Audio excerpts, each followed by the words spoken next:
To put it simply, register means how formal or informal your language is. For the academic IELTS exam, you should aim to write in a formal style, although it is still acceptable to speak somewhat informally during the speaking exam. In this chapter, we will examine what makes writing formal. Note that writing doesn't need to be passive, but that formal writing contains more passive voice than informal writing, and so it has been grouped here under register. Voice refers to the relationship between subject and verb. In other words, is the subject doing the verb, or is the verb being done to the subject? Fortunately, there are only two voices you need to remember: active and passive. Let's look at this active voice example. John kicked the ball. Here, John is the subject, and he is doing the verb, kicking. In the passive, the ball was kicked by John. The verb is done to the subject. The active voice is far more common than the passive voice. This is because it provides a simpler relationship between the different parts of a sentence. It is more logical and propels the reader through the sentence, usually in a clear order. For example, the cat ate the mouse.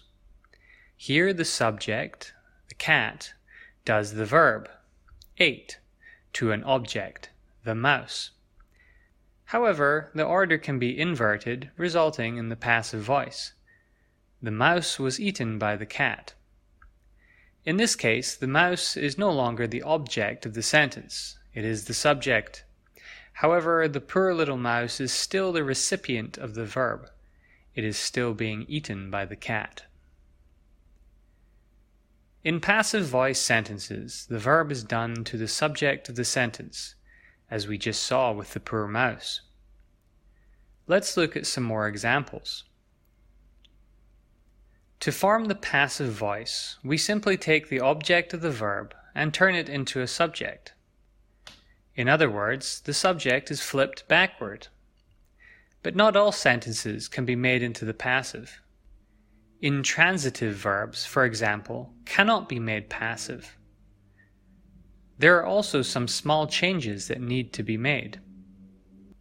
Let's take a simple active sentence as an example. Leonardo da Vinci painted the Mona Lisa. To make this into a passive sentence, we must put the Mona Lisa first and da Vinci last. However, this would give us the following sentence. The Mona Lisa painted Leonardo da Vinci. Did the Mona Lisa actually paint da Vinci? No, of course not. So we need a little more adjustment. First, we must add a form of the verb to be and change the main verb into the past participle. In this case, it is already in its past participle form.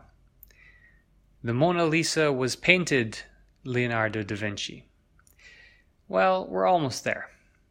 We need to add by before the person who actually did the action, giving us the Mona Lisa was painted by Leonardo da Vinci. Make sure you're familiar with the various forms of to be and change the tense accordingly. We can see an example of how this can be done from the table. There are only two instances when we would use the passive voice. When the receiver of the action is more important than the doer, or when we don't know or don't want to say who performed the action. Let's look at these uses. The first instance is a very common use of the passive voice. We often talk about great works of art or inventions using the passive voice because sometimes it is more important or more interesting than the artist. Here are some examples. On the Road was written by Jack Kerouac. Lord of the Rings was directed by Peter Jackson. The light bulb was invented by Thomas Edison. Of course, we could use any of those sentences in the active voice. However, sometimes it is the creation that is more relevant. In that case, you would use the passive voice.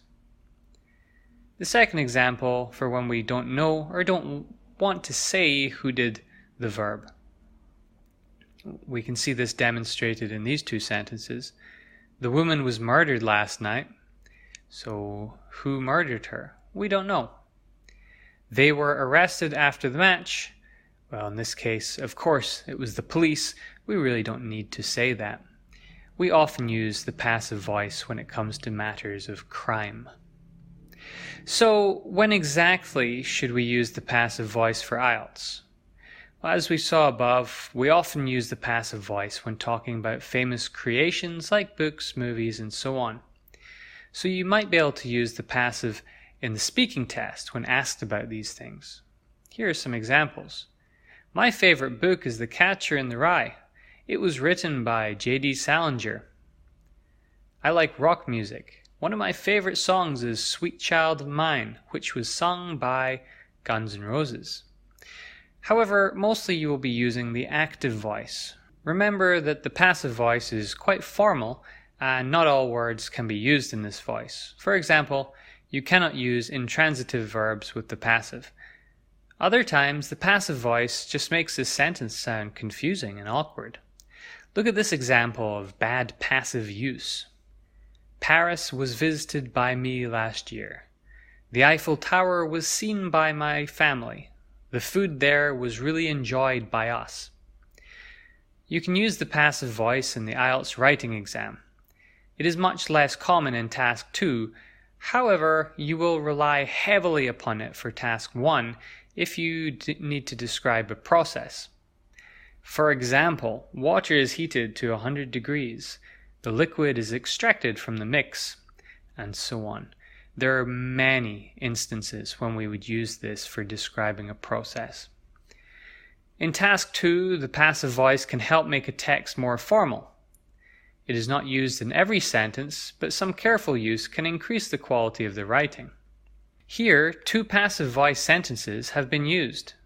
In the first instance, the focus is placed upon the city rather than the tourists, and in the second, we don't need to mention who or what is doing the raising. This shows that the city is the focus, which helps keep our writing on topic, and also sounds better than using a more basic active voice sentence. Finally, by mixing sentence types, we avoid repetition. The active voice is far more common than the passive voice in English, and therefore you should use it more in the IELTS exam. However, sometimes the passive voice is more appropriate.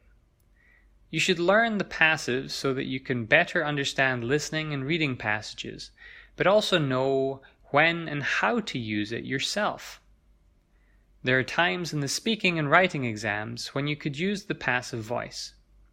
The most important is Task 1, when you need to describe a process. Participle clauses are a kind of adverbial clause in that they give extra information, such as reasons, time, conditions, or results, to a sentence. I will include them here in this part of the course because they are often used in formal writing. As such, they make a very useful addition to an IELTS essay. Put simply, a participle clause normally appears at the beginning of a sentence, using the present or past participle, but taking its subject in the following clause. The main information in this clause must relate directly and obviously to the subject in the main clause. For example, started in 1979, China's one-child policy was aimed at reducing the rate of population growth. As you will notice, there is no subject in the first clause. However, the subject appears at the beginning of the following clause, China's one-child policy. This could have been rewritten. China's one-child policy started in 1979. It was aimed at reducing the rate of population growth. Thus, the participle clause has helped us combine two sentences into one complex sentence, while increasing the degree of formality in our writing. This is the main reason for using a participle clause. A participle clause will begin with a present or past participle. Unwilling to move to the cities, many old people are left in the countryside with little financial support. Angered by the recent changes, many voters are turning against the president. You can see that in these examples, the participles, unwilling, which is a present participle, angered, which is a past participle, refer directly to the subjects. Many old people are unwilling to move to the cities, and many voters were angered by the recent changes.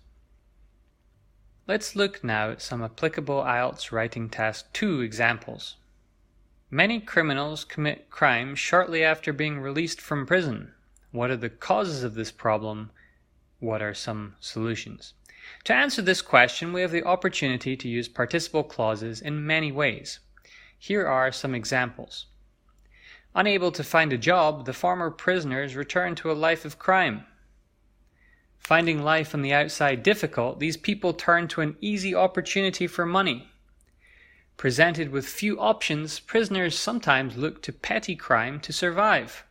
Shunned by society, ex-prisoners struggle to make a living.